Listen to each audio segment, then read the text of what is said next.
नमस्कार दोस्तों कल 1 फरवरी 2021 को हमारे देश के फाइनेंस मिनिस्टर द्वारा पार्लियामेंट में बजट पेश किया गया और ये बजट बैंकिंग इंडस्ट्री के लिए कैसा रहेगा, इसके ऊपर बैंकिंग के यूनियंस के क्या रिएक्शन है, बैंक के ऑफिसर यूनियंस क्या कहती है, बैंक के क्लरिकल यूनियंस क्या कहती है और क्या क्या मेन पॉइंट्स है जो बैंकिंग इंडस्ट्री के लिए विचाराधीन है एंड बैंकिंग इंडस्ट्री के ऊपर इम्पैक्ट पड़ेगा। दोस्तों वीडियो शुरू करने से पहले अगर आप हमारे चैनल के ऊपर नए हैं तो kindly subscribe our channel the Singh broadcast and also press the bell icon. सबसे पहले तो दोस्तों बात कर लेते हैं जो फाइनेंस मिनिस्टर ने कहा कि ये 6 पिलर्स के ऊपर ये बजट जो उन्होंने एक प्रपोज किया है, बजट बनाया है, ये 6 पिलर्स के ऊपर डिपेंड्स करता है। ओवरऑल इस ईयर में खर्चा करीब कैपिटल एक्सपेंडिचर होगा 5.54 लाख करोड़ और इसी साल में बैंकों को 20,000 करोड़ की कैपिटल भी दी जाएगी और कुछ बैंकों से कैपिटल निकाली भी जाएगी। मेरा कहने का मतलब जो इस बजट सत्र में कहा गया था कि 2 ऐसी बैंक्स, पब्लिक सेक्टर की ऐसी बैंक्स हैं जिनको प्राइवेटाइज किया जाएगा।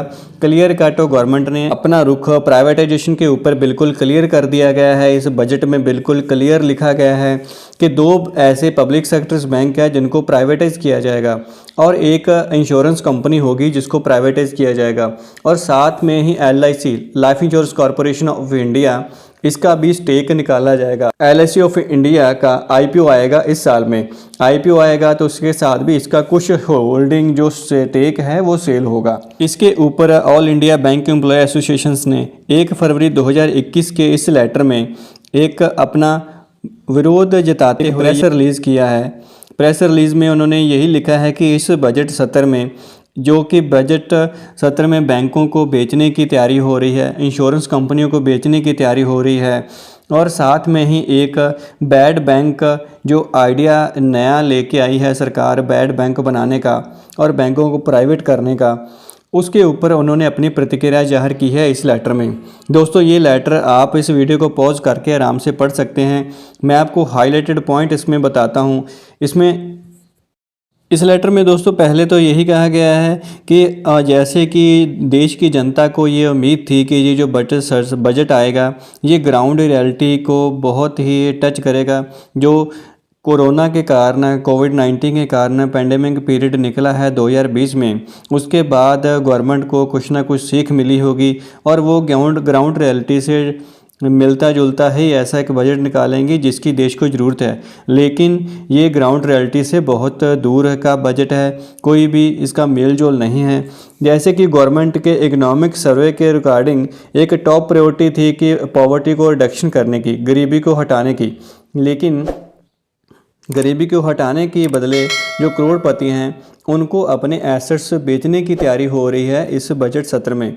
इसी लेटर में दोस्तों आगे नेक्स्ट पैराग्राफ में ये लिखा है, एक इकोनॉमिक सर्वे के रिगार्डिंग एक ऐसी बात सामने आई कि जो पीपल्स हैं हॉस्पिटलाइजेशन के ऊपर कम खर्चा कर रहे हैं, लेकिन इसके पीछे रियलिटी ये है कि ऐसा नहीं है कि लोग बीमार कम हो रहे हैं और हमारे देश की जो हेल्थ सुविधाएं हैं वो बहुत अच्छी हैं। इसका मतलब ये है कि लोगों के पास पैसा ही नहीं है तो वो खर्चा कहाँ से करेंगे। कोरोना का जो काल गुजरा उसमें से कम 120 मिलियन के करीब ऐसे व्यक्ति थे जिन्होंने अपनी जॉब गंवा दी इस टाइम के ऊपर, लेकिन इस बजट में कोई भी ऐसे नए मेयर्स नहीं लाए गए जो कि जॉब क्रिएट कर सकें और इसके अलावा मर्जर की अनाउंसमेंट और कर दी है। जॉब क्रिएट करने की तो बात दूर रही, मर्जर की और इसमें घोषणा कर दी है।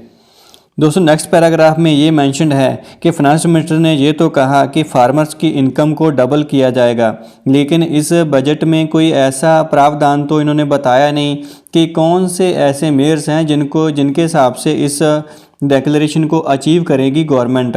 इसके साथ ही अभी तो जो किसान धरने पे बैठे हैं न्यू दिल्ली में, वो उनके ऊपर ये इनकम डबल करने का कैसे एप्लीकेबल होगा, इसके बारे में कोई भी ग्राउंड रियलिटी नहीं है।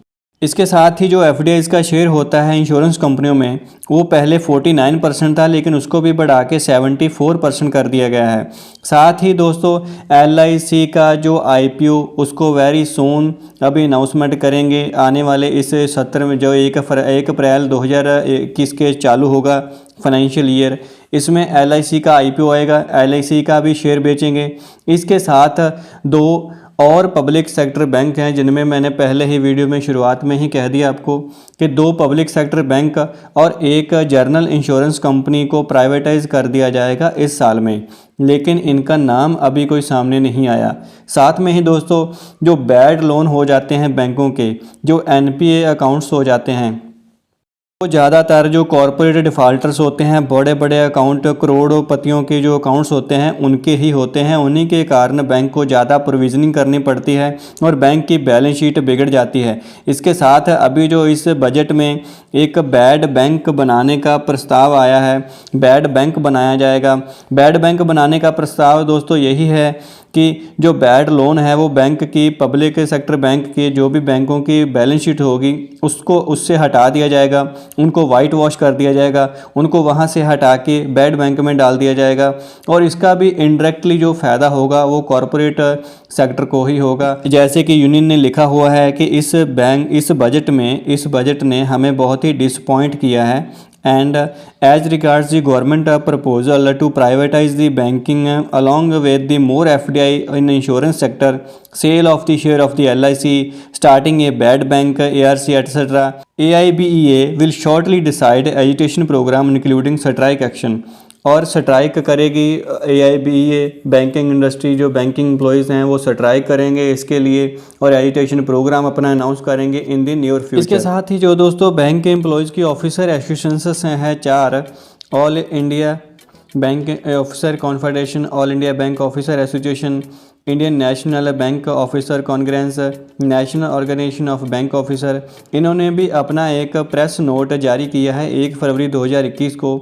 इनका भी सेम रिएक्शन है जो मैंने सेम अभी पहले AIBEA के द्वारा आपको लेटर दिखाया। जो चीज़ें उसमें लिखी हुई हैं करीब करीब वही मैंशनड है इसी लेटर में। और ऑफिसर यूनियन ने तो पहले भी एक 29 जनवरी 2021 को लेटर दिया था फाइनेंस मिनिस्ट्री को कि बैंकों को, पब्लिक सेक्टर्स को, यूनिट्स को प्राइवेटाइज ना किया जाए। और इसी लेटर में भी ऑफिसर यूनियन ने सेम वही चीज़ें लिखी हैं कि जो कि फॉरेन इन्वेस्टमेंट है उनको 49 से बढ़ा के 74% कर दिया गया है। पब्लिक सेक्टर बैंकों ने इकॉनमी को बढ़ाने के लिए, गवर्नमेंट की स्कीम्स को इम्प्लीमेंट करने के लिए एक बहुत ही महत्वपूर्ण रोल अदा किया है। लेकिन इसके बावजूद अभी गवर्नमेंट ये देख रही है कि पब्लिक सेक्टर बैंकों को बेच दिया जाए, एक जनरल इंश्योरेंस कंपनी को बेच दिया जाए। इसके ऊपर हमें इसकी बहुत निंदा करते हैं। और साथ ही ऑफिसर एसोसिएशन ने ये लिखा हुआ है कि गवर्नमेंट को अपने इस प्रपोज़ल को वापस लेना चाहिए। ऐसे प्रपोज़ल को, डिसइन्वेस्टमेंट के प्रपोज़ल को पहले इम्प्लीमेंट करने से पहले ऑफ गवर्नमेंट को public consultations with stakeholder, जो स्टेक होल्डर हैं उनसे बातचीत करनी चाहिए। बैंक की जो ट्रेड यूनियंस हैं उनके साथ बातचीत करनी चाहिए। उसके बाद ही कोई ऐसा मेजर स्टेप लेना चाहिए। और इसी के ऊपर ऑफिसर एसोसिएशन ने भी यही कहा है कि हम शॉर्टली डिक्लेयर करेंगे आने वाले समय में ऑल इंडिया स्ट्राइक और अपने एजुटेशन प्रोग्राम डिफ़ाइन करेंगे। तो ये तो थी दोस्तों ऑफिसर एसोसिएशन की तरफ से और इंडिया बैंक एम्प्लॉय एसोसिएशन की तरफ से 2 लेटर्स है जिन्होंने अपने दोनों ने प्रेस रिलीज़ करके अपना ये एक पब्लिक सेक्टर बैंकों को, पब्लिक सेक्टर यूनिट्स को प्राइवेटाइज करने के ऊपर अपना विरोध प्रकट किया है। और साथ ही ये कहा है कि हम आने वाले दिनों में स्ट्राइक प्रोग्राम डिफ़ाइन करेंगे, ऑल इंडिया लेवल पे स्ट्राइक होगी। तो दोस्तों please like share this video और बने रहिए हमारे channel this Singh broadcast for the further informations and latest news about the banking sectors. Thank you for watching this video.